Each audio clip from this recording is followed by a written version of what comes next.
Hello दोस्तों। तो आज मैं आपको बताऊंगा properties of scalar triple product. इसके पिछले वीडियो में मैंने आपको इसका इंट्रोडक्शन और ज्योमेट्रिकल सिग्निफिकेंस बताया था। इस वीडियो में मैं आपको बताऊंगा इसकी प्रॉपर्टी जिससे आप क्वेश्चन सॉल्विंग आसानी से कर सकते हैं। तो स्टार्ट करते हैं पहली प्रॉपर्टी से।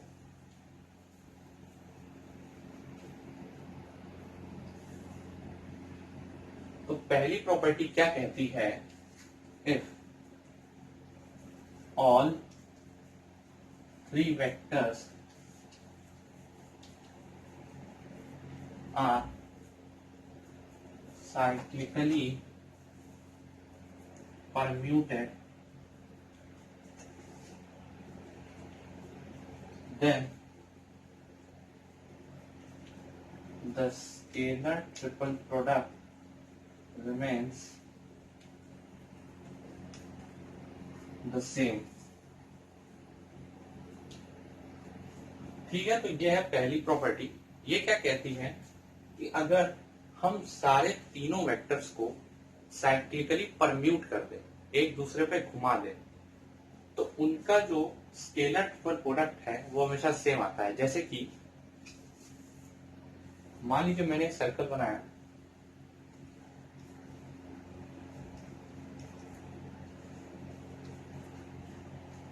अब आप ध्यान से देखिए यहाँ पे तीनों वेक्टर्स एंटी क्लॉकवाइज है। तो कहने का मतलब ये है कि अगर हम इन तीनों वेक्टर्स को साइक्लिकली परम्यूट कर दे, एक दूसरे पे घुमा दे, जैसे ए को बी पे मैं घुमा दूं, बी को सी पे घुमा दूं, सी को ए पे घुमा दूं, तो ऐसे हम सारे वेक्टर्स को अगर साइक्लिकली परम्यूट करते तो जितने भी इनके स्केलर ट्रिपल प्रोडक्ट बनेंगे सबकी वैल्यू सेम आएगी। अगर मैं इसे शॉर्ट फॉर्म में लिखना चाहूं तो मैं ऐसे लिख सकता हूं,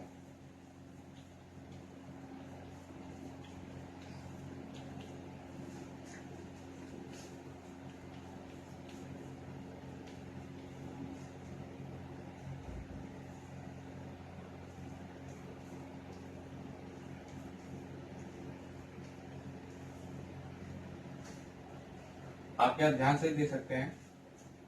अगर आप ए को बी के साथ लीजिए, ए का बी के साथ क्रॉस लीजिए और फिर उसे सी के साथ डॉट कराइए, या फिर बी का सी के साथ क्रॉस लीजिए फिर उसे ए के साथ डॉट कराइए, या फिर सी का ए के साथ क्रॉस लीजिए फिर उसे बी से डॉट करवाइए, इससे कोई फर्क नहीं पड़ता, इन तीनों की वैल्यू सेम आएगी। अगर आप इसको इस पे गिराएं, इसको इस पे गिराएं या इसको इस पे गिराएं, तीनों को ही एक दूसरे पे साइक्लिकली परम्यूट करें तो उससे कोई फर्क नहीं पड़ता, तीनों की ही जो वैल्यूज है वो सेम होगी। तो आप इसे एक बार ध्यान से देख लीजिएगा। अभी मैं आपको बताता हूं इसका प्रूफ क्या है। तो अब हम चलते हैं प्रॉपर्टी 1 के प्रूफ की तरफ कि इसको हम कैसे प्रूफ कर सकते हैं।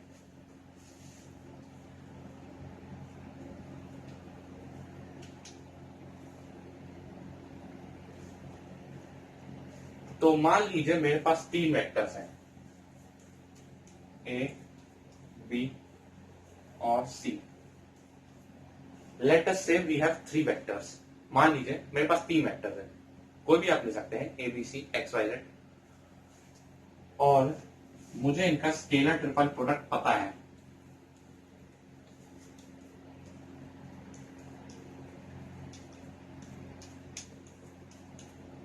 मुझे पता है कि इसका स्केलर ट्रिपल प्रोडक्ट ये होता है।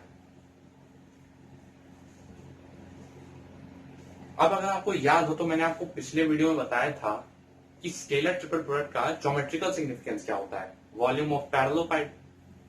तो वही कॉन्सेप्ट हम यहाँ पे यूज करने वाले हैं। जैसे कि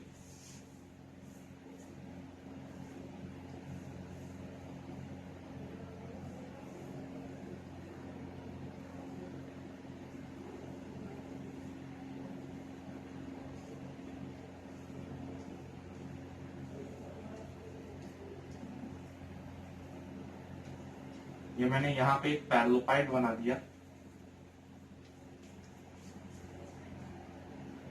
तो इसका ज्योमेट्रिकल सिग्निफिकेंस क्या होता है स्केलर ट्रिपल प्रोडक्ट का, वॉल्यूम ऑफ पैरेललोपाइड।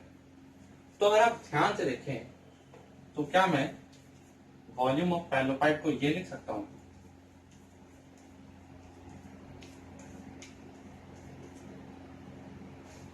जी बिल्कुल लिख सकता हूँ। क्यों? क्योंकि मुझे पता है स्केलर ट्रिपल प्रोडक्ट से आप वॉल्यूम ऑफ पैरेललोपाइड निकाल सकते हैं, उसका ज्योमेट्रिकल सिग्निफिकेंस है। अच्छा, इस सिस्टम से हमने ये वॉल्यूम निकाल लिया, तो क्या हम ये नहीं कर सकते?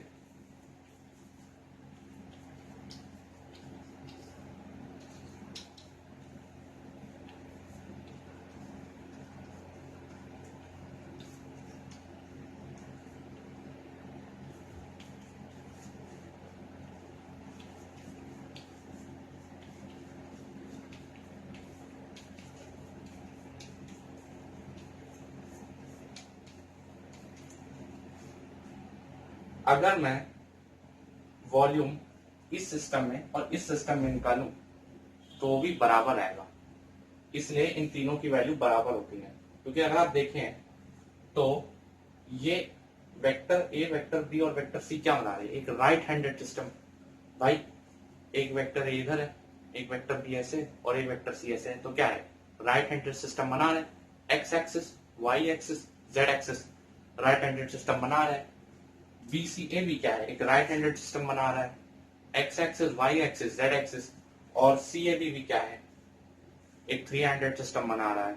तो कहने का मतलब ये है कि चाहे आप जिस सिस्टम में भी वॉल्यूम निकाले पैरेललोपाइड का, तीनों में ही सेम आएगा। आप चाहे इसे कंसीडर कर लें, चाहे आप इसे कंसीडर कर लें, चाहे आप इसे कंसीडर कर लें, तीनों में ही वॉल्यूम सेम आएगा। और ये सेम पैरेललोपाइड है जो मैंने दिया है, मतलब सेम पैरेललोपाइड के तीन वेक्टर्स। आप चाहे ऐसे अरेंज करें, चाहे ऐसे अरेंज करें, चाहे ऐसे अरेंज करें, तीनों में ही वॉल्यूम सेम आएगा। इसीलिए अगर हम वेक्टर्स को साइक्लिकली चेंज भी कर दें, मतलब मैंने क्या किया, मतलब अगर वेक्टर्स को साइक्लिकली परम्यूट कर दें, घुमा भी दे एक दूसरे पे, जैसे कि आपने क्या किया, ए के साथ बी का क्रॉस लिया। अब आपने अगर बी का सी के साथ क्रॉस भी लिया तब भी वॉल्यूम सेम आएगा। अगर आपने सी का ए के साथ क्रॉस भी लिया तब भी वॉल्यूम सेम आएगा। इसलिए जो स्केलर ट्रिपल प्रोडक्ट की वैल्यू है वो सेम रहती है। So we can say that from equation 1, 2 and 3 we can say that if the vectors are cyclically permuted, then the value of scalar triple product is same. Hence we have proved this property. तो I think आपको clarity आ गई होगी। अब हम चलते हैं second property.